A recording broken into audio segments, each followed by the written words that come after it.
IsReal News. This is the evening briefing for Thursday, March 5th. Iran launched additional missile barrages toward central Israel Thursday evening, triggering air raid sirens across the Tel Aviv region, Jerusalem, and surrounding areas.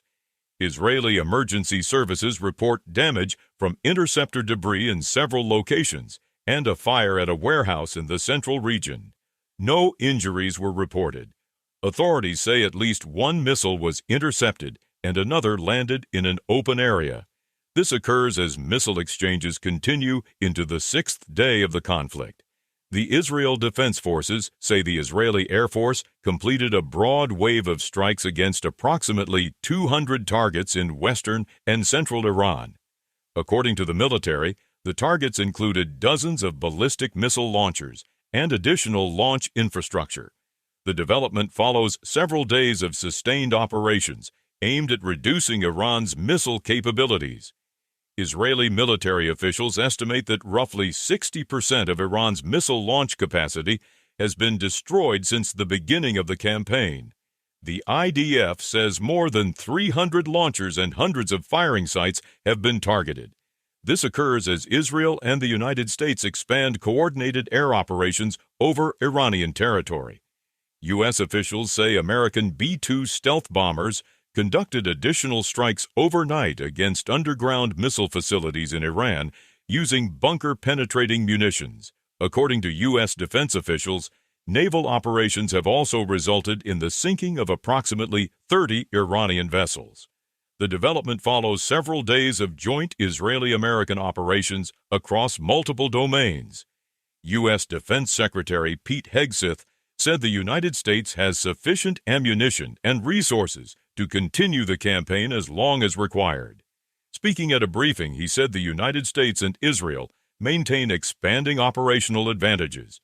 This occurs as Washington signals sustained military involvement in the conflict. In Lebanon, Israeli forces carried out a series of strikes in Beirut's Dahieh district, an area associated with Hezbollah activity.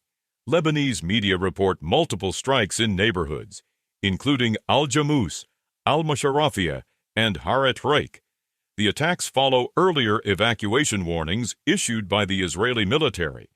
The Israel Defense Forces say they also killed a senior Hezbollah commander in Beirut identified as Zaid Ali Jomah, described by Israel as head of the group's fire command network. Israeli officials say he oversaw rocket, missile, and drone attacks against Israel from Lebanese territory. The incident takes place during expanding Israeli operations along the Lebanon front. Israeli Chief of Staff Lieutenant General Eyal Zamir said the military campaign is moving into what he described as a next phase. He stated that Israeli forces have degraded much of Iran's ballistic missile infrastructure and will continue operations targeting military and government capabilities. This follows the first days of intensive strikes inside Iran. Iran continued launching missiles toward Israel throughout the evening, including at least one missile carrying a separating warhead observed over central Israel. Emergency services say interceptor debris caused damage in several areas, though no casualties were reported. The incident takes place as air defense systems remain engaged across multiple regions. Israel's National Security Council issued a travel warning for Israelis abroad, citing increased concern that Iranian or affiliated groups may target Israeli or Jewish sites. The warning specifically referenced the United Arab Emirates, Bahrain, and Jordan.